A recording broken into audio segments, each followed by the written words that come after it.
హల్లెలూయా. మరి ఇప్పుడు వచ్చిన దేవుని బిడ్డలైనటువంటి మీ అందరికీ ప్రభు పేరట వందనాలు. మరి యూట్యూబ్లో చూస్తున్న బిడ్డలకు కూడా ప్రభు పేరట చేయకమైన వందనాలు. దేవుడు మిమ్మల్ని మీ కుటుంబాన్ని దీవించి ఆశీర్వదించుగాక. ఆమేన్. మరి వాక్యంలోకి వెళ్దాం. ఎఫెసీయులకు రాసిన పత్రిక వాక్యంలోకి వెళ్దాం. ఎఫెసీయులకు రాసిన పత్రిక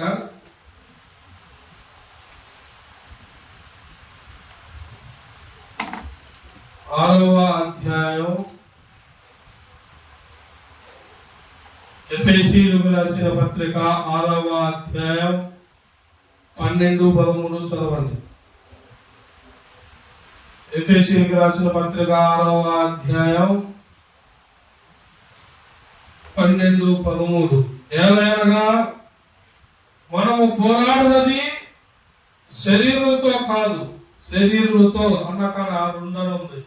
కింద పుట్టినట్లు మూల భాషలో రక్త మాంసములతో, ఏంటో రక్త మాంసములతో బాగా గుర్తుంచుకోండి. కాదు కానీ ప్రధానులతోనూ అధికారులతోనూ ప్రస్తుత అంధకార సముద్రులకు లోకనాథులతోనూ ఆకాశ మండలమందున్న దురాత్మ సమూహములతోనూ పోరాడుచున్నాము. అందుచేతను మీరు ఆపద్దనమందు వారిని ఎదిరించుటకు సమస్తము నెరవేర్చిన వారే నిలవబడుటకు శక్తిమంతులగునట్లు దేవుడిచ్చు. అక్కడ 3 అను దేవుడిచ్చు అన్నట్లో 3 కింద దేవుని సర్వాంగ కవచమును ధరించుకొనుడి. ఆమేన్. హల్లెలూయా. ఇక్కడ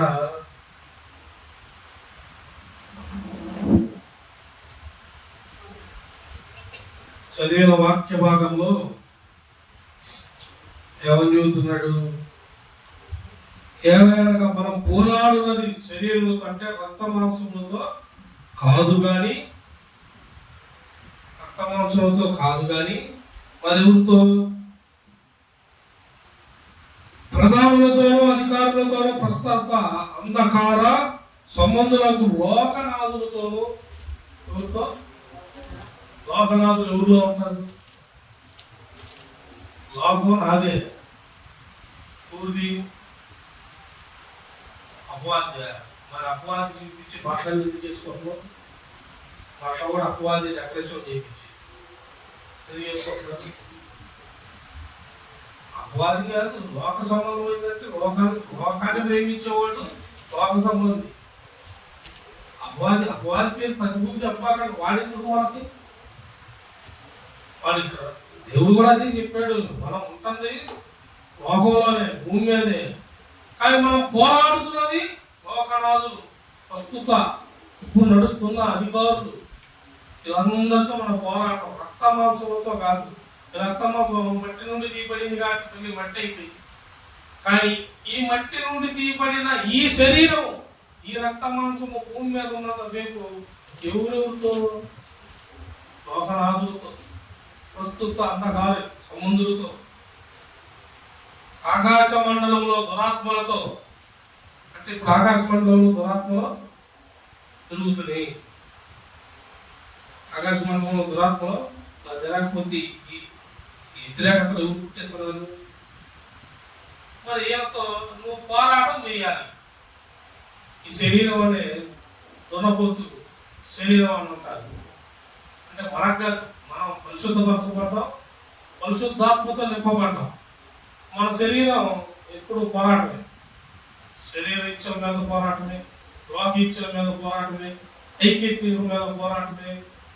మనం వస్త్రం వేసుకుందామంటే వద్దు, ప్రత్యేకించబడ్డ వస్త్రం మనం వేసుకుంటే మనం చూసి ఇంకొకరు ఏం నేర్చుకోవాలి, మనం చూసి కామెంట్లు ఏం పెడతారు, అన్నిటి మీద మనకు ప్రశ్న వస్తుంది. పలానా చోటకి వెళ్దామా, మనం పలానా చోట కనపడితే రోడ్ల అమ్మడి తిరుగుతూ ఉంటే మరి ఆత్మీయ బిడ్డలు. అందుకే ప్రతిదినం మనం ఏం చేస్తున్నాం, సహవాసంగా తప్పకుండా సాయంత్రం పూట సన్నిధిలో అందరం కూడుకోవడం వల్ల ఏమైందంటే నీ శరీరం రక్తమాంసంతో కాదు. ఇప్పుడు నీకు ఇబ్బంది, నీకు దేవుడిని నమ్ముకోకముందు రక్తమాంసంతో ఇబ్బంది లెక్క ప్రకారం. ఎందుకంటే నీ శరీరం పాపానికి గురవుతుందా లేదా, లోకానికి గురవుతుందా లేదా, పిచ్చి పిచ్చి వస్త్రాలకు గురవుతుందా లేదా, చెడు మాటలకు గురవుతుందా లేదా. యేసు ప్రభు వారు ఉన్నాడు, నేను అభ్యంతరం పడితే కురికన్నా అభ్యంతరం పడితే పీకేసాడు. నీ దేహం అంతా నరకంలో అగ్గిలో పడేయటం కంటే నీ శరీరంలో ఏది అభ్యంతరమో దాన్ని నరికేసి నీ దేహం పక్కన కనిపించుట. ఈ చేతికి దానం చేస్తున్నావు, ఈ చేయి అభ్యంతరం పడితే నరికేమన్నాడు ఈ చేతి. యేసు ప్రభు వారు ప్రేమామూర్తి, ఇవి చూస్తారు ఈ వాక్యాలు ఎన్నో. ఎందుకు నరికేమన్నాడు కదా, నరికేసుకోవటం అసలు వెలిగిస్తే మేము ఈ నోటితో ఆ ఇంటికి ఈ ఇంటికి ముచ్చట్లు పెడతాం, చుచ్చులు పెడతాం. ఈ కళ్ళు ఎత్తి ఎప్పుడు ఎవరు ఏం చేస్తారో చూడాలా, కాళ్ళు ఎత్తి ఇంట్లో నిలకడకుండా బయటికి పరిగెత్తాలా, ఎప్పుడు ఏం చేయాలో. ఇంట్లో ఉన్న కాళ్ళు కూడా బయటికి లాగే, కాళ్ళు ఈ కాళ్ళు, ఈ కాళ్ళు ఇంట్లో ఉండవు, ఈ కాళ్ళు బయటికి పోయి ఇంట్లో ఉన్న వాళ్ళు కూడా బయటికి లాగే కాళ్ళు అన్నమాట. దేవుడు అంటాడు వాళ్ళకి మనకి లేదు, నువ్వు అట్ట కాదు. ఇప్పుడు నువ్వు ఎవరితో పోరాడుతున్నావు, వీళ్ళందరూ వీళ్ళే లోకనాథులు అంటే వీళ్ళు. ఇప్పుడు ప్రార్థన చేస్తాను, నేను కరెక్ట్గా ప్రార్థన చేసే టైంకి వస్తుంది ఎవరో ఒకరు, అక్క ఉప్పు ఉందా, నువ్వేం చేస్తున్నావు వచ్చినప్పుడు నువ్వు ప్రార్థన చేస్తున్నావు, ఆ వచ్చి అక్క ఉప్పు ఉందా అంటుంది. కళ్ళకి నువ్వు కనపడుతున్నావు కదా, కనపడుతున్నావు లేదా, మోహరించి ప్రార్థన చేస్తున్నట్టు కనపడుతుంది కదా, కనపడుతున్నా కానీ అడుగుతున్నట్టు అర్థమైంది. ఈ ప్రార్థన డిస్టర్బెన్స్ ఆగా ఇప్పుడు దాంట్లో ఇబ్బంది ఉంది, డిస్టర్బెన్స్ కాదు, కూర్చోకాదు, లేకుండా కూర్చోకాదు, ఆయన కూర్చుంటారు, ప్రార్థనలో ఉంటారు, ఈలో కూడా ఎవరో ఒకరు ఉంటారు. ప్రార్థనలో డిస్టర్బెన్స్, అప్పుడు ఎవరు నువ్వు దేంతో పోరాడుతున్నావు, కళ్ళు తెరిచావా ప్రార్థన అయిపోయింది. నువ్వు కళ్ళు తెరవకుండా సమాధానం వేయకుండా ప్రార్థన చేస్తానే కాలం ఎప్పుడు వచ్చేదేనే. కానీ మనం దేవుడితో ఉన్న ఈ సమయం ప్రాముఖ్యంగా సమయం. అందుకే ఆయన ఏమన్నాడు 13వ వచనంలో, అందుచేత మీరు ఆపద్దినమందు వారిని ఎదిరించుటకు, ఆపద్దినమందు వారిని ఎదిరించుటకు సమస్తము నెరవేర్చిన వారై నిలవబడుటకు శక్తివంతులగునట్లు దేవుడిచ్చు సర్వాంగ కవచమును, దేవుడిచ్చు సర్వాంగ కవచమును ధరించుకునుడి. ఏం చేసుకోవాలంట, దేవుడు ఏమిచ్చాడు, సర్వాంగ కవచం అంటే ఏంది,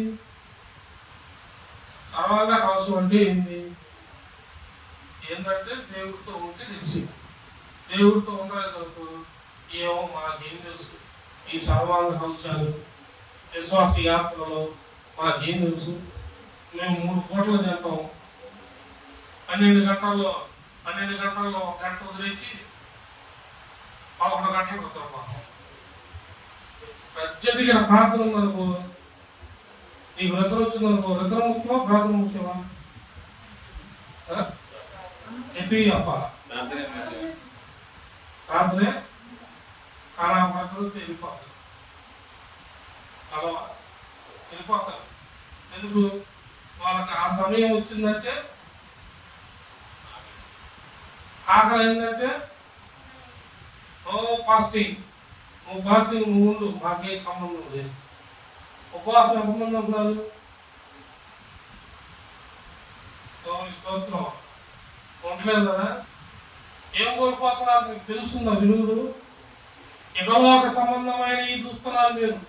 దేవుడు ఎవరెవరితో పోరాడమన్నాడు, ప్రధానులతోనూ అధికారులతోనూ ప్రస్తుత అంధకార సంబంధులకు, లోకనాథులతో ఆకాశ మండలం ముందు దురాత్మ సమూహంతో మీరు పోరాడాలి. పోరాడాలంటే గెలవాలి అంటే, నిలబడాలి అంటే దేవుడిచ్చు సర్వాంగ కవచమును మీరు ధరించుకోవాలి. సరే, ఇప్పుడు ధరించుకోవడంతో మనకు సంబంధం లేదు. ధరించుకున్న మనకి, ధరించుకున్న మనం ఎట్ట గెలుస్తాం, ధరించుకుంటే మనలో ఆ తత్వం ఎలా ఉంటుంది, సమస్య ఎదురుపడితే ఎలా ఉంటాం, ఎలా ఉంటామంటే నీకు సమస్య వచ్చిందనుకో, అది ప్రాణం మీదకి వచ్చినా సరే నీవు భయపడవు. ఎందుకంటే నీకు పిలిచిన దేవుడు, నీతో మాట్లాడిన దేవుడు బలవంతుడు, శక్తివంతుడు, ధైర్యవంతుడు, ధైర్యాన్ని ఇచ్చేవాడు. ఆయన సర్వాంగ కవచమును ఇచ్చిన వాడు. ఆయన ఇష్టం ఉంటే భూమి మీద ఉంచుతాడు, లేకపోతే ఆ ధైర్యం మళ్ళా ఉంది. ప్రభు చిత్తం ఉంచితే మనల్ని నన్ను ఉంచుతాడు. ఈ మాటలు ఆ మాటలు మాకు పట్టనే ఎదురు పడతాం. అవసరమైతే డైరెక్ట్ దేవుణ్ణే పట్టుకుంటా.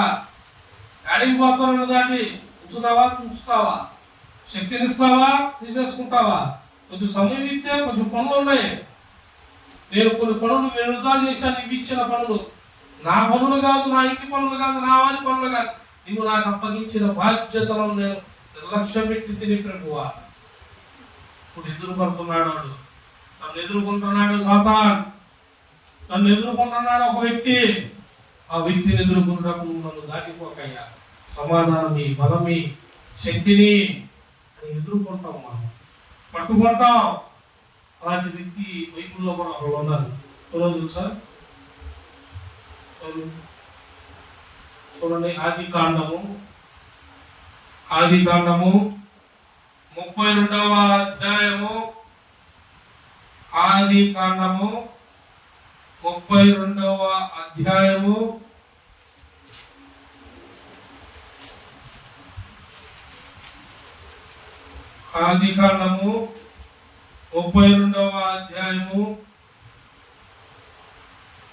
24వ వచనం. 24. ఒకడు మిగిలిపోయాను, ఒక నరుడు తెల్లవారు వరకు అతనితో. ఆమేన్. ఒకే ఒక్కడు మిగిలిపోయాడు, అతను యాకోబు. అతడు ఒక నరునితో. అసలు యాకోబా నరుడు?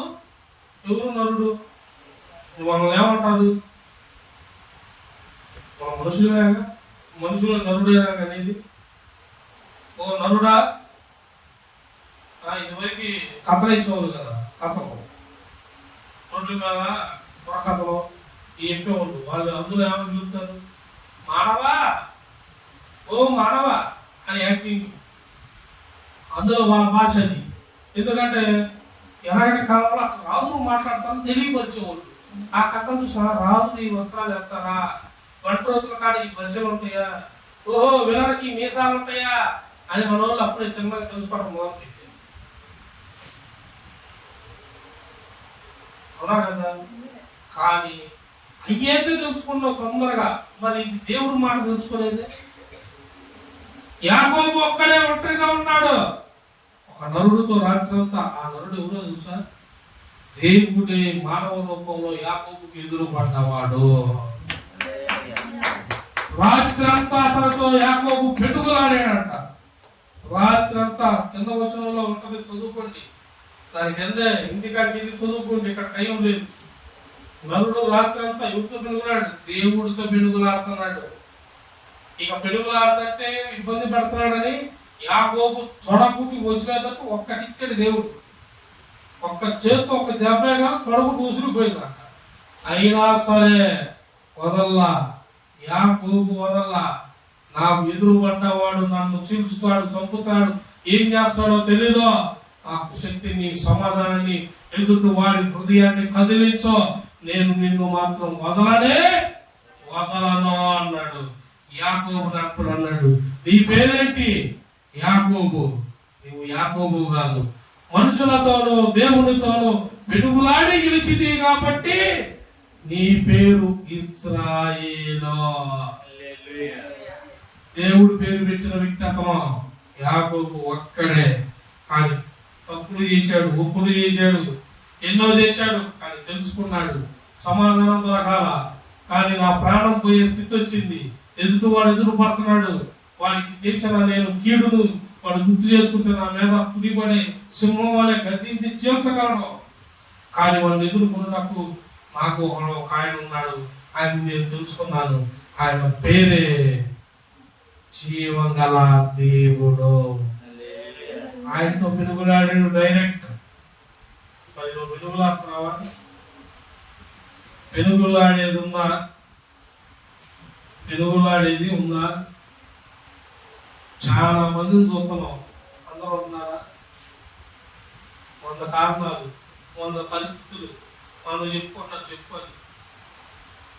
ఏం చేస్తారు? ఇంకా నుంచి మహా అయితే సంఘం మానేస్తామని బెదిరిస్తారు. సంఘం మానేస్తే పరలోకం మానేస్తారు. అది ఆమె తిరుగుతుందా? ఎవరు బెదిరియటానికి? నన్ను బెదిరిస్తే నేను బెదరనే. సంఘం పోతే అమ్మ వాళ్ళు మానేస్తే వాళ్ళ ఇంటికి పోయి అడగాల. నేను ఒకసారి ఫోన్ చేస్తా, 2 సార్లు చేస్తా.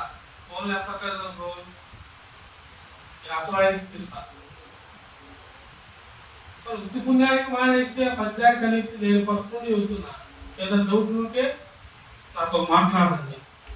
మీకు ఏదైనా డౌట్ ఉంటే నాతో సమాధానం పడండి. నేను చెబుతాను మీకు సమాధానం లేదు, ఏమి లేదు. అప్పుడు ఓహ నేను బాధపడి అక్కడ చర్చికి దూరం అయితే తప్పుడుది దొరుకుతామా? బయట దొరుకుతుందా లేదా? బయట అయ్యే దొరుకుతున్నాయి లేదా? పొల్లమ్మ రాలేదని, ఎల్లమ్మ రాలేదని, ఆలు లేదని, ఇల్లు లేదని జరుగుతున్నాయి లేదా? సంఘాలు మానేస్తున్నారు లేదా? ఎందుకు? 100 కారణాలు. అసలు దేవుడితో పెనుగులాడు వాడు ఒకే ఒక్కడు ఉన్నాడు. ఆ రాత్రి అంతా దేవుడితో పెనుగులాడాడు. మనం పెనుగులాడుతున్నావా? రాత్రి 12 దాకా ప్రార్థన చేయండి, 12 వాగ్దానం కడతా, 12 ఎగుతారా? నీరుగా బయట జరుగుతుంది. నువ్వు పెడతావు, నువ్వు ఉంటావు. ఎందుకు నువ్వు నన్ను నిద్రపోనీ దేవుడి స్తోత్రం. వాగ్దానం కోసం ఎదురు చూసే బిడ్డలు వాగ్దానం కోసం ఎదురు చూస్తున్నారు. దేవుడి కోసం ప్రయాస. యాకోబు ఒక్కడు ఎదురు చూసాడు. రాత్రి అంతా నరుడితో పెనుగులాడాడు. మామూలు పెనుగులాడ. అలాగే మరొకసారి కూడా ఇంకొక వ్యక్తి పెనుగులాడాడు. చూడండి, హోషేయ గ్రంథం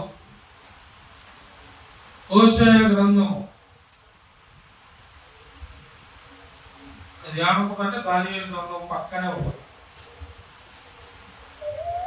దానియేలు గ్రంథం ఏమనుకుంటే యేసుకేలు గ్రంథం పక్కనే ఉంటుంది. హోషేయ గ్రంథం 12వ అధ్యాయం 4వ వచనం. అతడు దూతతో పోరాడి జయమొందెను. అతడు కన్నీరు విడిచి అతని బతిమాలెను. బేతేలులో ఆయన అతనికి ప్రత్యక్షమాయెను. అక్కడ ఆయన ఆమేన్ హల్లెలూయా. ఇక్కడ కూడా అదే చూసుకోండి. యాకోబు సంతతి వారు 2వ వచనంలో ఉంటది. ప్రవర్తన బట్టి ఆయన వారి శిక్షించు, వారి క్రియలను బట్టి వారికి ప్రతికారము చేయును. తల్లి గర్భమందు యాకోబు తన సహోదరుని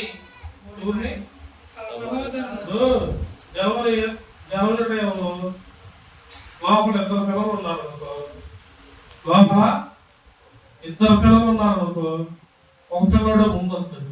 అవునా?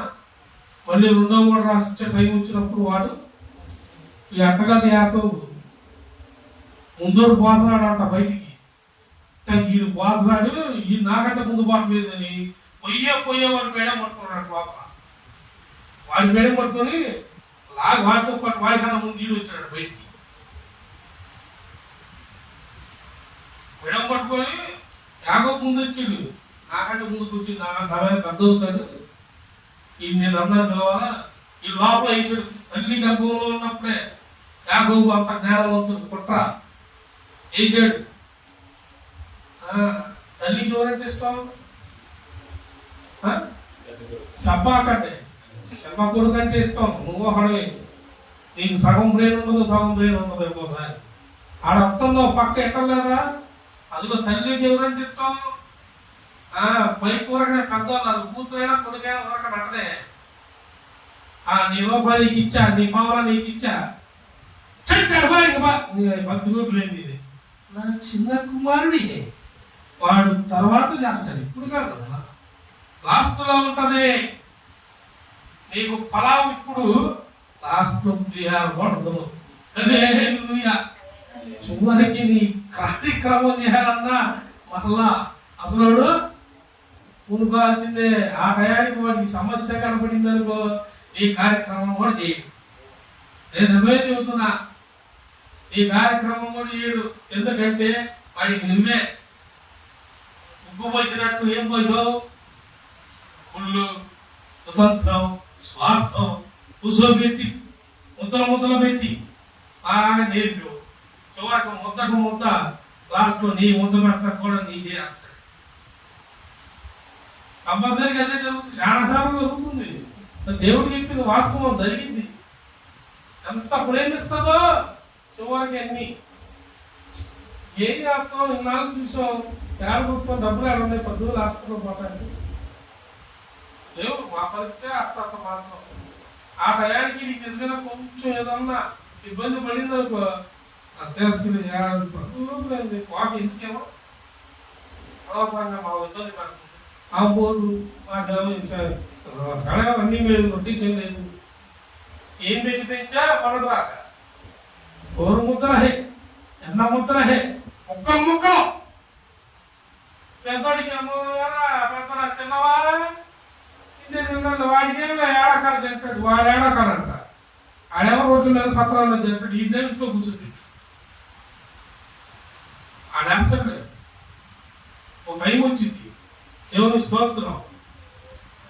పళ్ళుగురికి కళ్ళు ఏమైనా చేసే రోజు వచ్చింది. అది బైబిల్ అందరూ ఏం చెప్పట్లా, చదువుకున్నాడా? ఎన్నో పోటుదారుడు ఎవడు? పెద్దోడా చిన్నోడా? వాస్తవం చెప్పమంటే పెద్దలు ఏం చెప్తారు?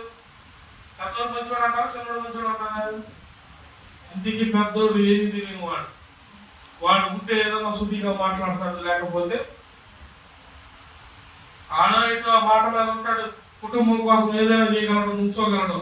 వాడు ప్రేమించడం తెలియదు, ద్వేషించడం తెలియదు. కానీ చిన్నవాడు అట్టడు కాదయ్యో, సమయం చూసి పాయింట్ చూసి పట్టాలని చూస్తాడు. ఏం చూసి వాడికి బాణం వేస్తే తప్పదంట. అందుకే యాకోబుకి ఎదురు పడ్డాడు. తొడగుడు కొడితే దెబ్బకే. ఒక్కొక్కటి ఎగిరెగిరి పడతా, ఎగిరెగిరి పడపక్కగా అక్కల మీద తమ్ముళ్ళు ఎగిరెగిరి పడపక్క. తల్లులో మారారు, ఇంకా కొంతమంది ఉన్నారు ఇట్టాడు. దేవుని స్తోత్రం. ఇప్పుడు దేవుడికి బిడ్డలు అందరూ బాప్తిసాలు పొందారు, ప్రార్థన చేస్తున్నారు కాబట్టి ప్రార్థన నడిపింపు, పరిశుద్ధాత్ముడు నడిపింపు ఉంది కాబట్టి పిల్లలందరూ సమానమే. అది అంతకుముందు తెలుసమ్మా, అంతకుముందు తెలుసా? అంతకుముందు ఈ తల్లికి నాకు తెలిసి అన్యాయం జరిగింది. మన సంఘంలో ఈ తల్లి ఉంది, ఎవరికి అన్యాయం జరిగింది? నీకున్న ఆస్తి నీకు ఉంది, ఇప్పుడు లోపం తెలుపుతుంది. ఉన్న ఇల్లు గొల్లు మొత్తం పోయి ఉంటాయి, ఎప్పుడో ఎత్తేసుకుంటారు పిల్లలు. ఇచ్చారా? నీకు తెలుసు అసలు ఎప్పుడు తెలిసింది? అది వాళ్ళు ముందుగా తెలిసిందా, అయిపోయాక తెలిసిందా? హల్లెలూయా. పిల్లలే ఈ పిల్లలే నీకేం చేస్తారు? జాగ్రత్త. నాకన్నా నాది కాదని ఎక్కువ నన్ను ప్రేమించాం అనుకో, ఏడ కొట్టాలన్నా దేవుడితో జాగ్రత్తగా ఉండాలి. మనోళ్ళు దేవుడు కాదని కథమై ప్రేమిస్తారు. ఇక్కడ దేవదూతల మాట ఒక్కడే దేవుడి మాట విన్నాడు, దేవుడికి లోపడ్డాడు. శత్రువు వచ్చింది, ఆపద్దినమంది వచ్చింది, ఆపత్కాలం వచ్చింది, శ్రమ వచ్చింది, నింద వచ్చింది, అవమానం వచ్చింది. అందుకే ఎఫెసీయులకు రాసిన పత్రికలో దేవుడు చెప్పింది, మీరు పోరాడున్నది ఈ శరీరం రక్త మాంసములతో కాదు గాని 6వ అధ్యాయం 12 ఎఫెసీయులకు రాసిన పత్రిక 6:12 ఒకసారి ఎలాగనగా మీరు పోరాడున్నది చెప్పు. నువ్వు చదువు, మనము నేను చూస్తున్నాను. మీరు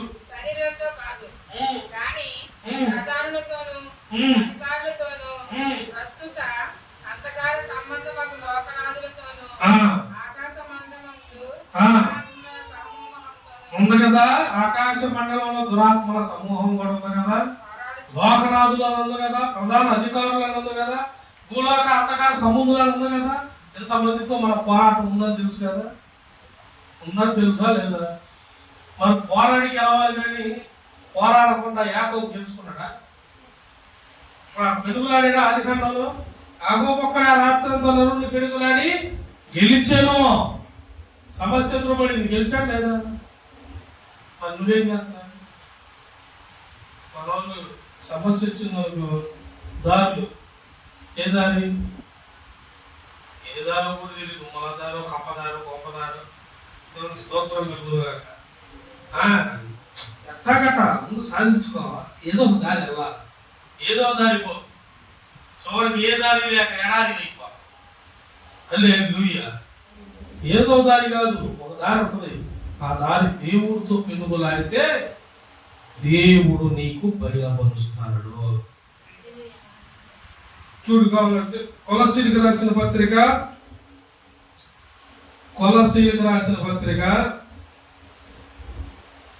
4వ అధ్యాయం 12వ వచనం.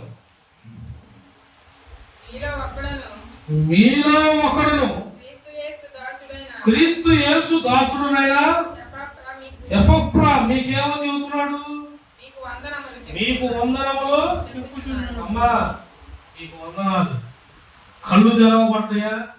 చెవులు వినపడుతున్నాయా? కళ్ళు చెవులు చేతులు ఎత్తండి. మా కళ్ళు చెవులు చేతులు పనిచేస్తాయి. కష్టకాలం చేతులు ఎత్తండి. ఓపండి, పనిచేస్తున్నాయి. ఇప్పుడు ఆత్మ చెప్పు స్వరము చెవి గలవాడు ఏమన్నారా? చెవి గలవాడు వినును గాక. వెనక పోతే ఇప్పుడు ఉంటది, నాకేం సంబంధం లేదు, మీరే చెప్పుకోండి. చదువు. మీరు సంపూర్ణులను ప్రతి విషయంలో. దేని గురించి? దేవుడి చిత్తం ఏంది? వాడు ఎవడు అన్నాడంట, మేము ఉంటాం ఇల్లు అంట కలిసి రావట్లేదు అన్నారు, అందుకని వాస్తు ప్రకారం ఈ గోడ బీకేమన్నా, ఈ గోడ బీకి కొంచెం అటు పెంచాలన్నా, అటు పెంచాడంట. ఉన్న ఈ గోడ పడేసి పక్కదే ఆ పక్క స్థలం ఉంది, ఇంకా ఆ పక్క పెంచుకోవాలన్నారంట. సరే అని ఆ చివర ఖాయం చేసాడంట. ప్రహరీ గోడ కూడా బీకేసి ప్రహరీ గోడని గోడలా ఖాయం చేసి కట్టాడు. మళ్ళీ కొద్ది రోజులు అయింది, అంతే ఉందంట. ఏ దారి లేని ఎడారిగా మళ్ళీ పోయాడట. మళ్ళీ అడిగితే లేదు లేదబ్బా, ఈసారి అదేదో పడింది, నువ్వు పోయినసారి పడేసిన దానికన్నా నువ్వు కొంచెం లోపల కట్టు దాని మీద. పోయినసారి పడేసావు, ఇప్పుడు కట్టింది కాదు కదా, పోయినసారి పడేసావే, ఆ గోడ కన్నా ఇంకా లోపల కట్టుకున్నాడట. పోయినసారి పడేసినప్పుడు ఇది విశాలంగా ఉంది, పడేసి ఇంకా లోపల పెట్టుకుంటే కొంచెం విశాలం అయింది. ఈసారి ఏమంటున్నాడు, అసలు మొత్తం లోపల కట్టాడు. ఇప్పుడు 2 మంచాలు పట్టేది లోపల పెడితే ఒక మంచం అంతే. వాళ్ళు రోడ్ల గుణాలు వేసుకుని వాడు చేసింది అదే, లోపల కట్టాడట. ఇప్పుడు లోపల కట్టగానే మనల్ని కూడా చేసేది అదే. చెప్పా కదా, అప్పుడప్పుడు పరిశుద్ధాత్మ బయటపడుతుంది కదా, బలాల స్వస్థత జరిగితే నీ గాడికి వస్తానయ్యా, వచ్చి ఏం చేస్తావు, 7 వారాలు వస్తానయ్యా, 8వ వారం ఇక సన్నాయి కొట్టుకుంటానయ్యా. వాళ్ళు వస్తారు కదా. ఇదివరకు ఎవరు చుట్టిస్తానయ్యా, కంకణం ఇస్తానయ్యా, మీ అబ్బాయిని ఇచ్చేస్తావు. అమ్మా నువ్వు దేవుడివే కాదు అంటారు అమ్మటే. అబ్రాహం నీలాంటి కాదు, యథార్థంగా ఒక్క మాట మీదే, ఒక్క ఇంటి మీదే, యాకోబు ఒక్కడి మీదే ఆధారపడ్డాడు, దేవుడి మీద ఆధారపడ్డాడు. చావైనా రేవైనా దేవుడి కాడే ఉంది మార్గం, బ్రతుకైనా దేవుడి కాడే ఉంది, ఏదైనా దేవుడి కాడే. దేవుడితోనే పెనుగులాడాల, అది తెలుసుకోవాలి. ఆయన కాడ ఇన్ని చేసిన వాడు ఈ కార్యక్రమం చేయడా? మనోళ్ళు అంటారు ఈ ఇంటికి కొంచెంసేపు, ఆ ఇంటికి కొంచెంసేపు, కొంచెంసేపు ఈ చర్చిలో, కొంచెం ఆ చర్చిలో, కొంచెం ఆడకి, కొంచెం పీడకి. ఇంకొక ఆయన వచ్చి ఎమ్మటే తల మీద చేయి పెట్టగానే కార్యం జరిగింది అంటానే ఆడకొక రోజు. 7 ఆదివారం ప్రార్థనకు రారు, సోమవారం అభిషేకం, మంగళవారం ఇంకో శాఖం. 7 ఆదివారం నుంచి కార్యాలు పొందుకున్నావుగా, ఈ సంఘంలోనే నీకు జరిగింది. మరి నీకు ఈ సంఘం ఏమైంది? సంఘం కాదు, నీ హృదయం చెడ్డుదై సంఘంలో నిలబట్ల. సేవకుడు మాట హృదయానికి ఎక్కట్ల, గర్విష్టతరమైంది, వ్యతిరేక స్వభావం ఉంది. ఆయన అంతే చెబుతున్నా కానీ ఇక మనం ఇంకొచ్చేసి వీడు రక్త మాంసంతో కాదు, వీడి మీద వీడు దేవుడితో పోరాట్ల. వీడు లోకంలో పోయాడు. ఇక దేవుడు మంచి ఈడే పోరాటం. వాడు అటు చేసి ఇటు చేసా ఒక మంచం పట్టేది సాపేసుకుని పడుకునే అంత ఇల్లు కట్టించింది. ఇల్లుగా ఉందని ఒక బాగుంటది. ఈ ఇల్లు ఈ గోడ అవతల బొమ్మన్నాడు, గోడ పని వేసాడు, ఆ చివర పెట్టాడు, స్లాబ్ పెట్టాడు. పన్నాటకు మళ్ళీ అడిగాడంట, ఏం మా పరిస్థితి, మళ్ళీ పడేసిన గోడకు కొంచెం లోపల పెట్టాడు. 2 మంచాలు పెట్టేది, 1 మంచం పెట్టింది. ఇంకా ఏం చెప్తున్నట్టు, కాదయ్యా నువ్వు కట్టమన్నాడు, కట్టావు, 1 ఇంచు కొంచెం ఇంకా యువతలకే ఉంది, 1 ఇంచు అవసరం జరగాలి, ఇంకా లోపల కట్టాడంట. మళ్ళీ గోడ పడేసి, మళ్ళీ స్లాబ్ నరికిచ్చి, మళ్ళీ ఫస్ట్ నుండి కూలాలను పెట్టి, మళ్ళీ యువతలు జరిపి సాపలు వేసుకుని పడుకోవాలి. ఎందుకు నీకు అంత చెప్పలేదే? శుభ్రాన్ని ఇల్లు కట్టుకున్నావు, ఇంట్లో పట్టేలాగా నువ్వు ఉంటా కట్టుకున్నావు. దేవుడి మీద భారం వేసి కట్టుకోవాలి. అందుకే దేవుడు ఒక మాట అంటాడు, యెహోవా ఇల్లు కట్టిన ఎడలా నరుడు ఇల్లు కట్టుగా వ్యర్థమే. నరుడు ఇల్లు కట్టించుకుంటా ఆలోచన పడుట కూడా వ్యర్థమే. యెహోవా ఇల్లు కట్టిస్తానని వాగ్దానం ఇచ్చినప్పుడు నమ్మకంగా విశ్వాసంతో ఉండాలి. మన వాళ్ళు వాగ్దానం వచ్చింది, తెల్లారి 4 లక్షలు అప్పు చేయి, ఈ ఉన్న వెనకాల కాటర్ అమ్మే, ఈ గేదె కూడా అమ్మేసేయి, పాలు ఇచ్చే గేదెని, డబ్బులు ఇచ్చే సూర్యుని మొత్తాన్ని అమ్మేసేయి. శుభానికి నువ్వు కుక్క అయిపోవాలి. అన్నీ అమ్మితే మరి కుక్కే లెక్స్ కానీ అప్లోడ్ వస్తే టయానికి డబ్బులు లేవనుకో లేనంటావు. కుక్క అవతల కుక్క బలం ఉన్నది, ఈ కుక్క ఏం చేసింది తెలుసా, అది దగ్గర కూర్చుంది, ఇది అంటా ఉంటుంది, పోతా ఉంటుంది. అది తెలిసిందని తెలుసు దీనికి. అది చూశాను ఇక్కడన్నా ఇట్లాంటి స్వరం లేదు. ఒక్క వచ్చినా కానీ మెతుకు అన్నం పెడితే కదా మీరు ఇవన్నీ చూడటానికి.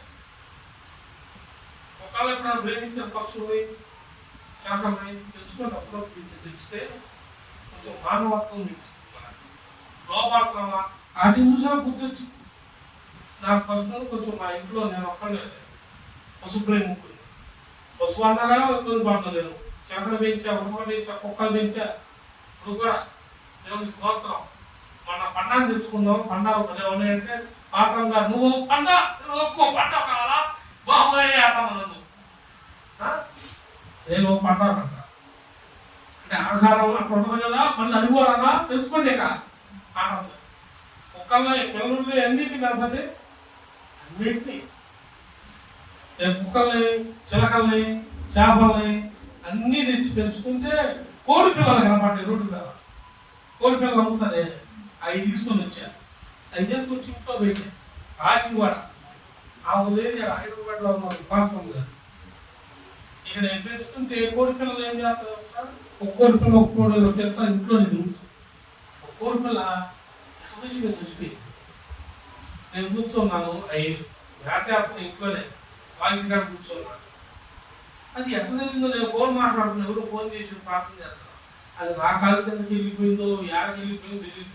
నేను మాట్లాడి లేచాక పోయాను. తిరిగి పట్టుకొని తిరిగి అట్లనే పెట్టి కూర్చున్నా. 4 కోడి పిల్లలకు అయితే మా 5 కొన్నా నేను. అయితే మా నాన్న ఏం చేసింది తెలుసు, వచ్చి ముగ్గురుతో, అయ్యో ఎంత పిల్లలో చూడండి, దాని నుంచి ముగ్గురుతో కొడుతుంది. పొడిచి 4 కలిసి ఒక పక్కన పడుతుంది, దాన్ని లాగుతుంది. అనిపించింది ప్రాణం, వాటికి శరీరమే ఉంది, జీవం లేదు, ఆత్మ లేదు. మన ఆత్మానుసారం, మనం మనుషులం కాదు, ఆత్మానుసారమైన వాళ్ళం. అది ఆత్మ లేదు, శరీరం ఉంది అంతే. ఆ జీవుడు ఎంత ప్రేమ ఉండే, కనీసం మనల్ని ఆ ప్రేమ చూపిస్తారా? మోసం, ద్వేషం, అసూయ, నమ్మిన చోట నమ్మిన వాడినే, నీకు దారి చూపించిన వాడిని మోసం చేసే జనాంగం తయారయ్యారు. దేవుణ్ణి మోసం చేశాడా? కానీ ఒక్కడే యాకోబు, ఒక్కడే పెనుగులాడాడు, ఒక్కడే ఆ రాత్రి అంతా దేవుడితో. ఏబు ఒక్కడే కూర్చొని ఒక దేశంలో ఒకే ఒక్కడు ఉన్నాడు, అతడు నాకు ఇష్టమైన భక్తిపరుడు, అతడి పేరు ఏబో అని దేవుడు సాక్ష్యం ఇచ్చాడు. అనేకులు జానర్లు ఉన్నారు, అనేక జానర్లో ఒకడే జానరు దేవుడికి యేసు ప్రభు దృష్టిలో పడ్డాడు, అతడి పేరు పేతురు. అనాడు అందరు లేదా? సముద్రం అంటే అందరు ఉంటారు. ఒకే ఒక్క పడవ ఉంటుందా? సముద్రంలో అందరూ పడవలే, అందరూ వేటకారులే, మత్స్యకారులే. మరి అంతమంది జనాల్లో కూడా దేవుడికి ఇష్టమైన వాడు, దేవుడు ఎంచుకున్నవాడు, దేవుడి దగ్గర తన పాపాన్ని చూడగానే ఒప్పుకున్నాడు. ఓ బోధ కూడా, నేను పాపిని, నీతిమంతుని కాదు, నీతో నేను చాలను, పట్టజాలు నడవటానికి కూడా అర్హుని కాదయ్యా. లేదు లేదు పేతురు, నీ యథార్థతే నిన్ను నడిపించును, నీవు మనసును పట్టు చాలనిగా నేను చేస్తా రా. 2 దోణెల పట్టు చేపలను, దోణెలను, తండ్రిని మొత్తాన్ని వదిలి యథార్థంగా పేతురు యేసుతో నడవడం మొదలు పెట్టాడు. ఒక్కడే ఇలా ఒక్కడే, రేపు ఒక్కడే. కానీ నాతో ఉన్నవాడు ఒక్కడ కాదు, అనేకులై ఉన్నాడు. ఒక రోజు వస్తుంది, అద్వితీయ దేవుడి మందిరం అంటే లోకం చెప్పుకునే రీతిలో దేవుడు చేస్తాడు. దేవుడికి మహిమ కలుగును గాక. ఇలా ఒక్కలమే 100 మందికి బతికించే దేవుడు కృప చూపుతున్నాడు. మనం కాదు, దేవుడు మనలో ఉండి చేస్తున్న కార్యాలు. దేవుడు మనలో ఉండి. నీ పేరేందమ్మా? నీ భర్త ఏం పేరు? నాగమల్లేశ్వరి. ఒకసారి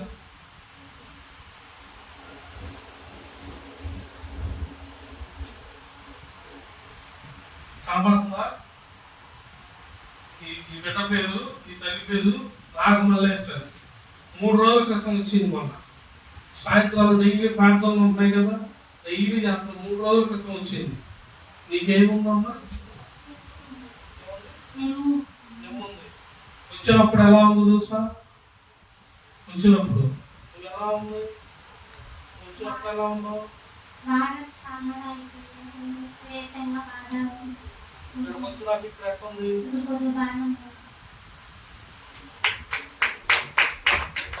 మోగజీవులు పరచలేదు, మోగజీవులు వాళ్ళు ఇక ఆడే ఉంటారు. ఈ బిడ్డకి 22 సంవత్సరాలు కదా, 23 సంవత్సరాలు. 23 అంటే ఏమేసారా? నీకు కదా. నువ్వు ఎన్ని సంవత్సరాలు? 22 సంవత్సరాలు లేక ఇంచుమించు 23 సంవత్సరాలు అమ్మాయి దాకా ఉందా? అమ్మాయి సహోదరు 23 లాగా ఉందా? అలా రూతుని చూపేయండి. రూతు ఇంచుమించు ఆ వయసు, 2 సంవత్సరాలు డిఫరెన్స్. మరి ఈ బిడ్డ ఎట్టుంది? వచ్చినప్పుడు బాధతో వచ్చింది. మొన్నే వచ్చింది, ఫస్ట్ రోజు వచ్చింది. బాధగా అమ్మలో కూర్చొని ఉంది. ఇవాళ ఇంటోళ్ళు వచ్చిన రోజు నేను చెప్పా, మాట్లాడమ్మా అంట. మాట్లాడతాను మాట్లాడాలి ఉంది. బాగా చెప్పాను. అందరూ అంట తను చూసి అనేక రకాలుగా అయిపోయావు, ఎట్టున్నావు, నవ్వుకున్నారంట, ఏమని చేస్తున్నారు. అవన్నీ చూసుకుని ఆ పిల్లలు దుఃఖపడుతుంది. ఆ బిడ్డ దుఃఖపడిందని చెప్పి నేను దుఃఖపడుతున్నాను, నాకు దుఃఖం వస్తుంది, అందరూ నానా రకాలుగా మరి అనుకుంటున్నట్టే బాధ వేసిందా లేదా? 23 సంవత్సరాల బిడ్డ ఎలా ఉండాలి? తనకు తెలియదు అంట. ఇప్పుడు సడన్గా బయటపడింది, అప్పుడు చూస్తున్నారు, తగ్గట్లేదు. ఆ నలుగురు 4 మాట్లాడుకుంటున్నారు. ఆ బిడ్డ సార్ నీకు న్యాయం చేసి పూర్తికి విడుదల చేసి పంపిస్తాను నేను అని చెప్పాను. ఇదే కాదు, 1 సంవత్సరం తిరిగేసరికి నీకు పెళ్లి కూడా జరిగి చూడాలి. ఆ బిడ్డ సార్ నాకు వద్దు అన్నా, ఆ పాస్టర్ అంటావా అన్న అంటావా అని అడిగా. నేను అన్నా అంటాను. ఆ దేవుడు ఇచ్చిన గొప్పలేదు నాకు అది. ఒక్కరు కూడా నన్ను పాస్టర్ అని ఊరు పిలవదు. ఊరు వచ్చినా అన్నాను, నాకు కూతురు లేదా అన్నానే అంటారు. ఏ పిల్లన్నా రాని, ఏ ఆడపిల్ల, ఏ సహోదరున్నా రాని నన్ను ముందుగా అన్నానే అన్నా అంటాను. సరే ఏదో ఒకటి నీ ఇష్టం వచ్చింది, నువ్వు ఎక్కడి నుంచినా పంపుతాం. ఎందుకంటే మేము పెనుగులు ఆడుతున్నాం. ఈ లోక సంబంధమైన వాటి నుండి విడుదల బిడ్డలకి నిత్యము ప్రార్థన చేస్తున్నాం. ప్రార్థనకి సమాధానం ఎవరు అడుగు పెట్టినా దొరుకుతుంది. వచ్చి 2 రోజులు అయ్యాలి. ఈ బిడ్డ చర్చికి వచ్చింది, చక్కగా వచ్చింది. రోజు వస్తావా అన్న, మా ఇంట్లో పంపిస్తాను. పంపించక వాళ్ళు ఎవరు, పంపించాక వాళ్ళు ఎవరు. పెనుగు రావాల్సింది, ఇబ్బంది పడింది, మాటలు పడింది తను. ఇప్పుడు బాధ తనకు తెలుసు. తన హాస్పిటల్ పోయింది, ఆడ తగ్గట్లా ఇంకోటి తెలుసుకెళ్తాను. ఏడే తెలుసుకెళ్ళి వాళ్ళు చేసే ఇంజక్షన్లు, మెడిసిన్, బాధలన్నీ పడేది ఆమె. వాళ్ళమ్మ పడిద్దా? ఇంజక్షన్ వాళ్ళమ్మ కుస్తుంది, ఈ అమ్మాయికి ఇస్తారా? మెడిసిన్ ఈ అమ్మాయికి వేస్తారా? వాళ్ళమ్మకి వేస్తారా?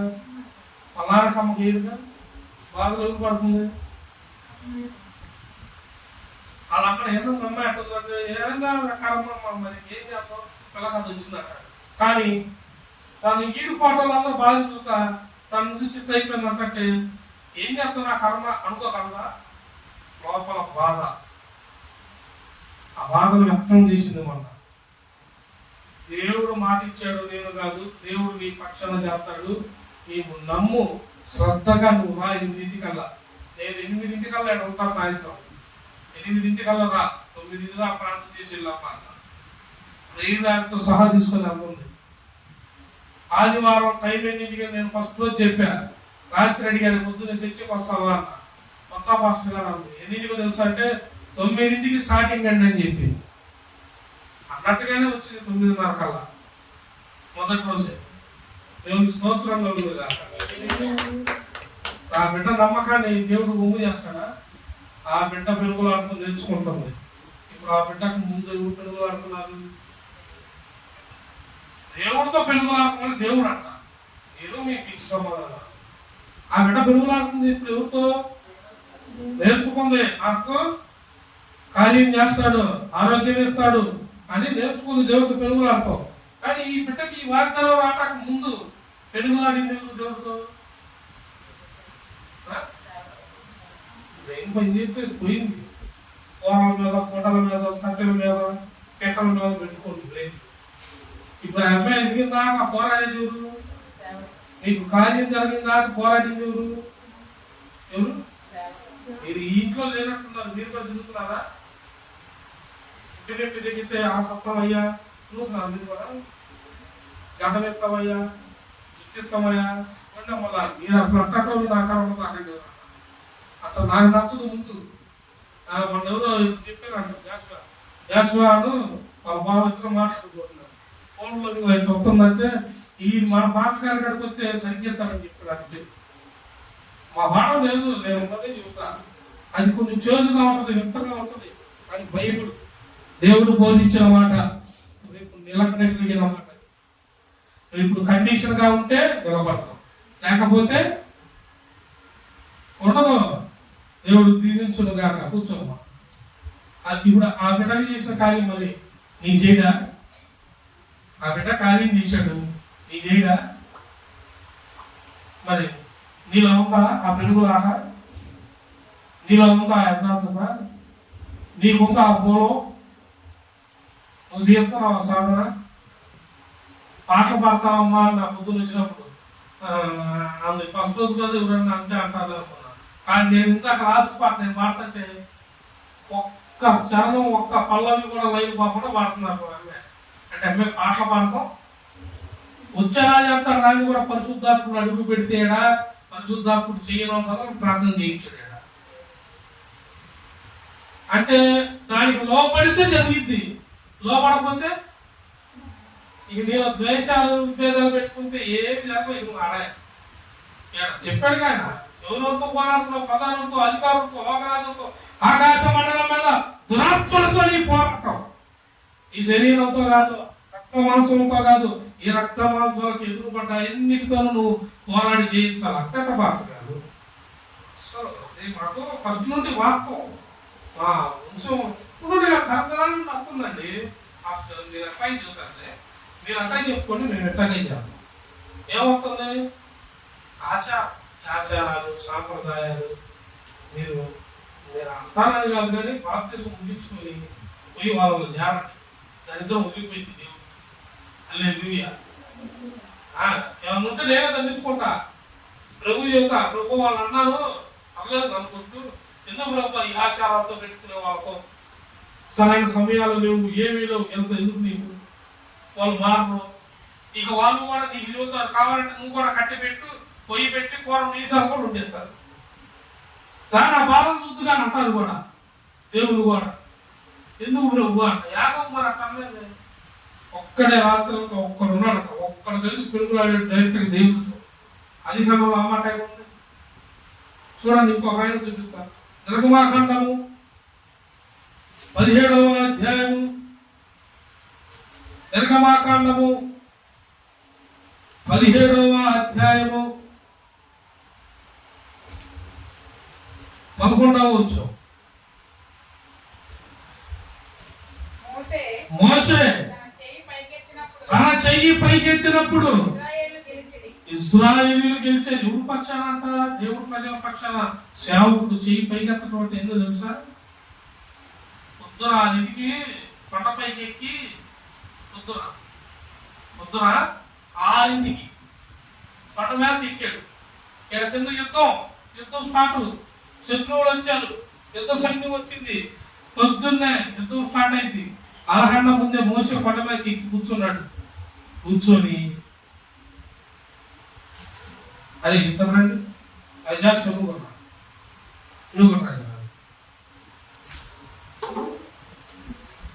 అమ్మ ఆ కెమెరా వస్తుందంటే ఇదంతా కనపడతారేమో.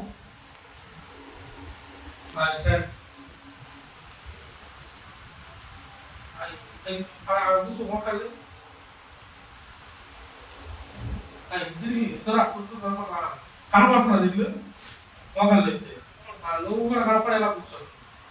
ఇద్దరు చేతులు పైకి ఎత్తండి. ఎంతసేపు ఉండదంటారు? ఎంతసేపు ఉండదంటే ప్రార్థన అయిపోయిందా ఉంటాం పాతగా రావాలి.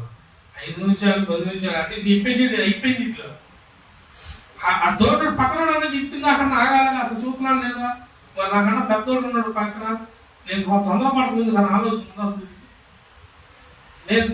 నేను చెప్పట్లా పరిశుద్ధాత్మ బయటకు వచ్చే. ఇప్పుడు నేను వాళ్ళ ముందుగా ట్రైనింగ్ వచ్చాను. ఇక ట్రైనింగ్ ఇచ్చారా? మరి ఇదేం వాస్తవం కదా? మీ కళ ముందు బయటపడిందా లేదా? మోసే యుద్ధ సైన్యం ముందు ఆడుంది.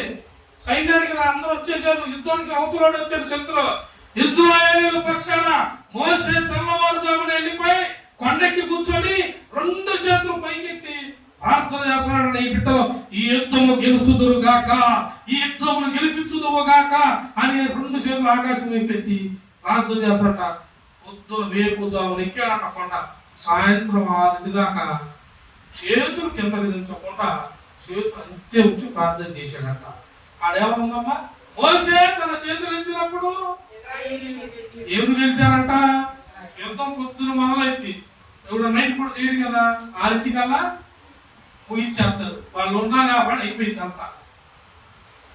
పొద్దున మొదలు పెడితే ఇశ్రాయేలు పక్షాన చేతులు ఎత్తి సాయంత్రం 6 దాకా మోసే చేతులు ఉంచాడు. ఉంచితే చేతులంట బరువెక్కిపోయినాయి అంట.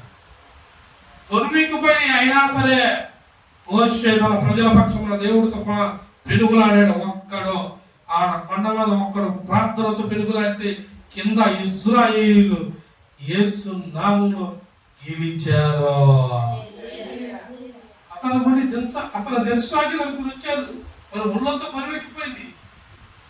తెల్లవారుజాము మొదలుపెట్టి సాయంత్రం దాకా మోకాల మీద చేతులు ఎత్తి కూర్చోవడం అంటే వాళ్ళ విషయమా? కుర్చీలో కూర్చున్నా కానీ నువ్వు ఎత్తి కూర్చోగలవా? ఇప్పుడు నేను మోకాల మీద లేకపోతే సెలవు కూర్చేద్దాం. కుర్చీలో కూర్చొని చేతులు ఎట్టాగే ఎత్తుంచాలంట. ఎత్తే ఉంచుతారా? ఈ విషయం అప్పటికి మోసే బెండ్ అయిపోయింది. ఈ విషయం అయితే స్ట్రైట్ వచ్చేసింది మోసి. అంటే పైకి ఫస్ట్ టైం పైకి ఎత్తారు. ఎత్తన్నా కానీ ఇంకొంచెం అయితే జబ్బులోకి వెళ్ళిపోతాయి. దేవుని స్తోత్రం. అదిగో స్టార్ట్ అయింది. ముగ్గులు కొట్టడం అమ్మటే చెయ్యి. ఇంకొంచెం అయితే ఖాళీ బాబు వాక్యం కానించి మమ్మల్ని వదులంట. దేవుడు పెట్టినట్టుగా ఒక్కడే. మోసే తన చెయ్యి ఎత్తగా ఇశ్రాయేలీయులు గెలిచేది. మోసే తన చెయ్యి దించగా అమాలేకీయులు గెలిచేది.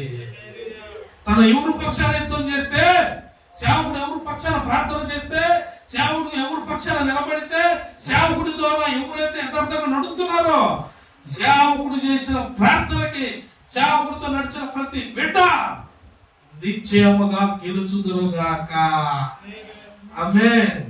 వెళ్ళండి, దేవుడు ఇద్దరిని దీవించును గాక. ఆమేన్. వెళ్ళండి. హల్లెలూయా. ఇప్పుడు చూడండి, ఒక వ్యక్తి ఉన్నాడు, చూపించి ముగించేస్తా, అయిపోయింది టైం.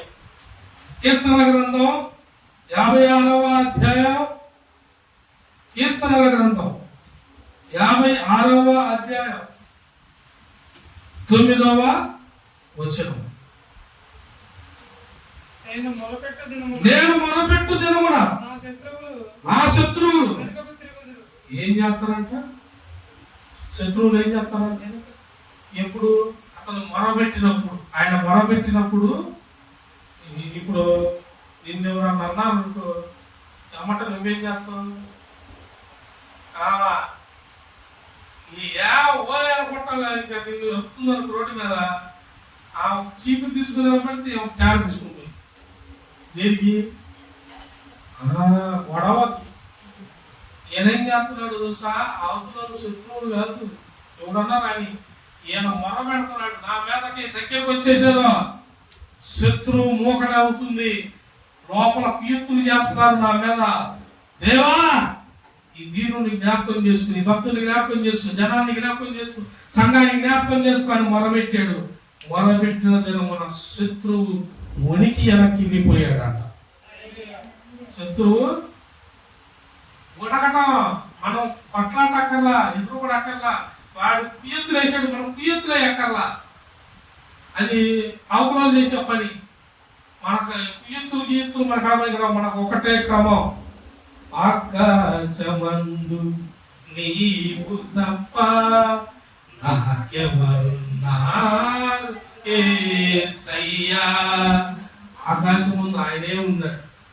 ఆయనకి 2 చేతులు ఎత్తి మొరబెట్టినప్పుడు శత్రువు నీ ముందు నిలబడడు, సమస్య నీ ముందు నిలబడదు. అది సమస్య ఏదైనా సరే, నువ్వు లోపడ్డావు కాబట్టి, ఆజ్ఞలు విన్నావు కాబట్టి, ఆజ్ఞల్లో నడుచుకున్నావు కాబట్టి, సన్నిధిలో కనపడ్డావు కాబట్టి, ప్రార్థనలో కనపడ్డావు కాబట్టి, విజ్ఞాపనలో కనపడ్డావు కాబట్టి, ఉపవాసంలో కనపడ్డావు కాబట్టి, శత్రువు నీ మీదకు వచ్చినను నీవు దవడకుండా, చవడకుండా, పెదరకుండా, తడవకుండా, జవకకుండా దేవుడు వస్తాడు, దేవుడు యుద్ధం చేస్తాడు. ఆయన సర్వాంగ కవచమును నేను ధరించుకున్నాను.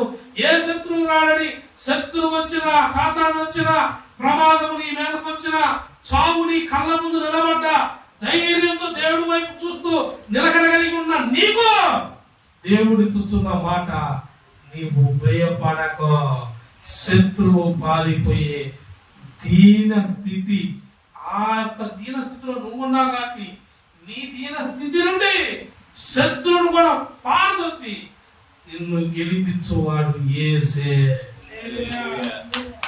గెలిపించాడు, ఊరే గెలిపిస్తాడండి. ఎంత దూరమైనా.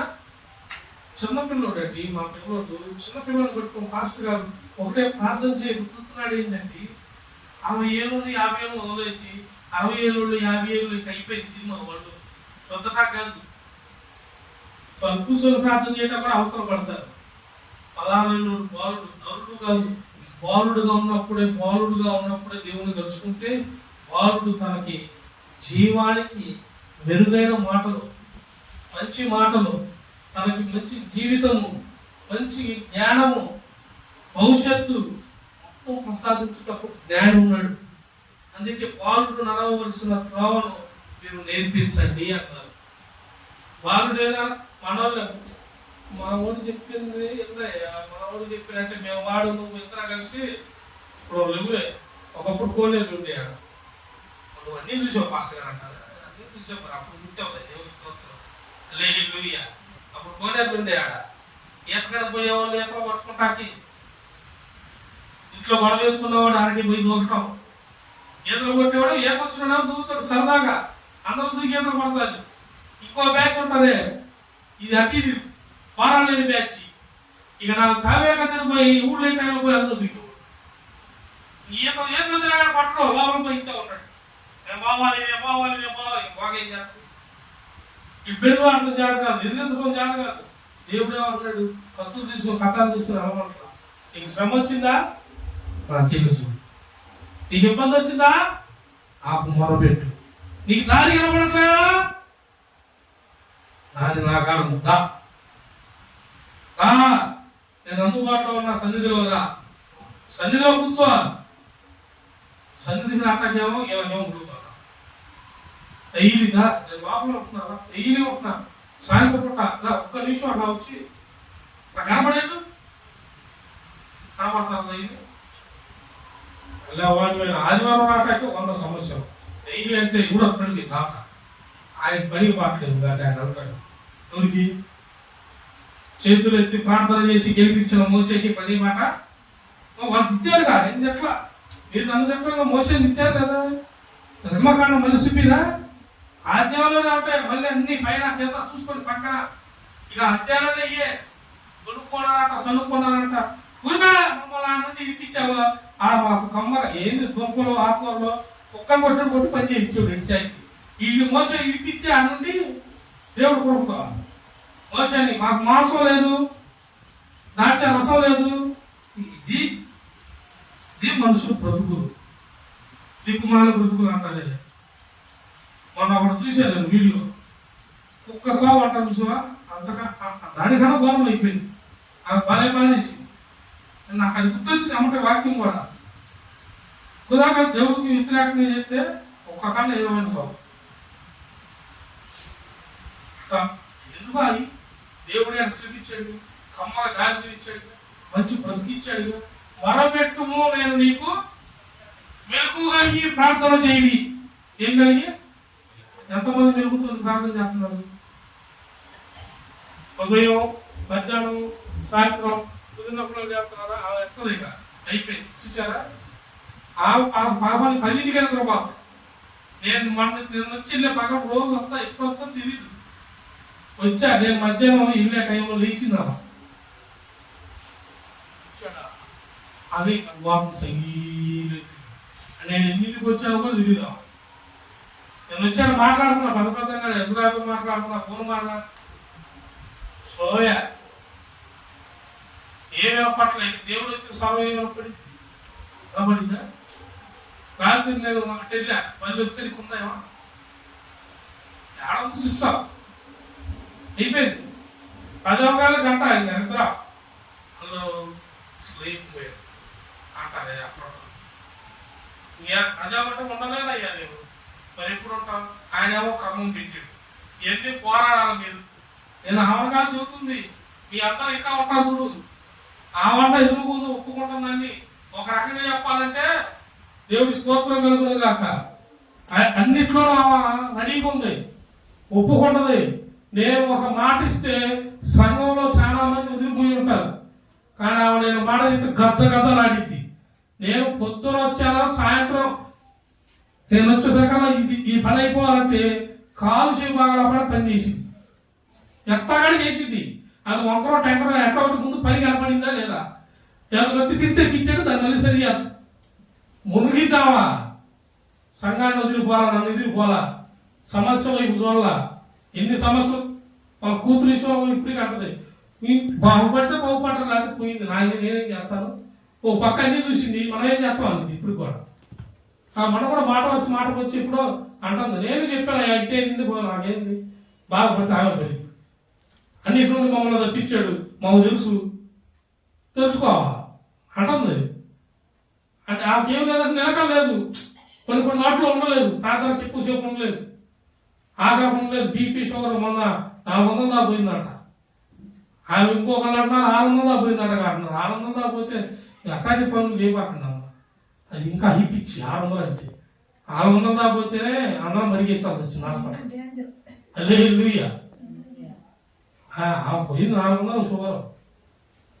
నార్మల్ అయిందా? అవ్వకపోతే ఊరుకోలేదు ప్రభు. ఆ డాక్టర్ ఒకళ్ళు దూరేడు. నేను కావాలంటేనే ఇది తిను, నేను వద్దంటే అది తిను అన్నాడట. లూయ నిన్న మధ్యాహ్నం 3ంటికి 4ంటికి అన్నం తింటున్నా చర్చిలో. రొట్టె తెచ్చుకుంది అంటున్నా. మధ్యాహ్నం కూడా అన్నం తినమంటే వద్దురయ్యా డాక్టర్ గారు, నన్ను ఏం కావాలంటే డైలీ అయి తిను అన్నాడట. నువ్వు తినేది తిను రోజు డైలీ నా కాడికి రాకూడదంటే నేను చెప్పి తిను నువ్వు ఆరోగ్యంగా.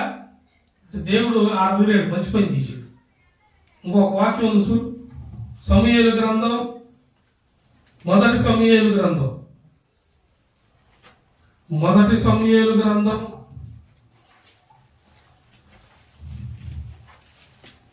17వ అధ్యాయం 48వ వచనం. మొదటి సమూయేలు గ్రంథం లేచి ఆ దావీదును కలియుటకై ఆ అతనికి ఎదురుగా పోగా దావీదు వారిని ఎదుర్కొనుటకు సైన్యము తట్టు త్వరగా పరిగెత్తిపోయి. హల్లెలూయా. దావీదు వయసు ఎంత అంటే అప్పుడు 16. దావీదు వయసు అంతా 16 సంవత్సరాలు అప్పుడు. కానీ దావీదును తను ఉన్న గ్రామంలో గొలియాతు ఒక శత్రువు ఉన్నాడు. ఆయన ఎదుర్కొంటాక అందరూ భయపడ్డారు. కానీ ఈ బాలుడు దేవుడితో నమ్మిక కలిగిన బాలుడు, దేవుని యందు విశ్వాసం ఉంచిన బాలుడు, 16 సంవత్సరాలు కలిగిన దావీదు, లేత వయసులో ఉన్న దావీదు, యవనస్తులో ఎర్రటి తేజస్సుతో ఉన్న దావీదు గొలియాతు 6 అడుగుల గొలియాతును చూడాలా, తనకున్న ఖడ్గాన్ని చూడాలా, తన దగ్గర ఏమున్నాయో చూడాలా. తను నమ్మిన దేవుని చూసి తనను ఎదుర్కొనుటకు వచ్చిన గొలియాతును లెక్క చేయకుండా గొలియాతును ఎదుర్కొనుటకు దావీదు ముందు పరిగెత్తాడంట. పరిగెత్తుతూ ఏం చేశాడో తెలుసా? పరిగెత్తుతూ దాని కింద వచనాలు మీరు చదివితూ ఉంటుంది.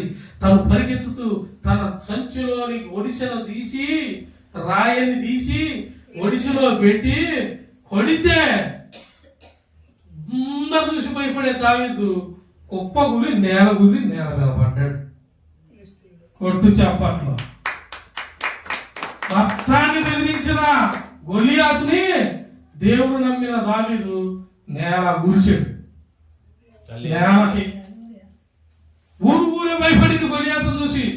దావీదు అన్నావు యుద్ధసూరులు భయపడ్డారు. యుద్ధసూరులు అయిన వాళ్ళు. దావీదు గొర్రెలు రాసుకునేవాడు.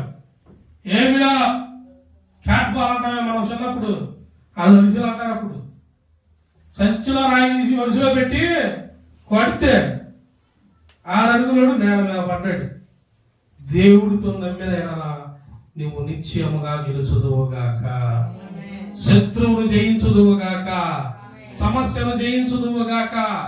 దేవుడు నీకు మూసుకుపోయిన 6 మార్గాలు మూసుకుపోయినా 7వ మార్గం, 7వ ద్వారం దేవుడు నీ పక్షమున తెలియనుగాక. దేవుడి వాక్యమును మన ఇంటిలోను హృదయంలోను భద్రపరచునుగాక. ఆమేన్. ప్రార్థన చేసుకుందాం.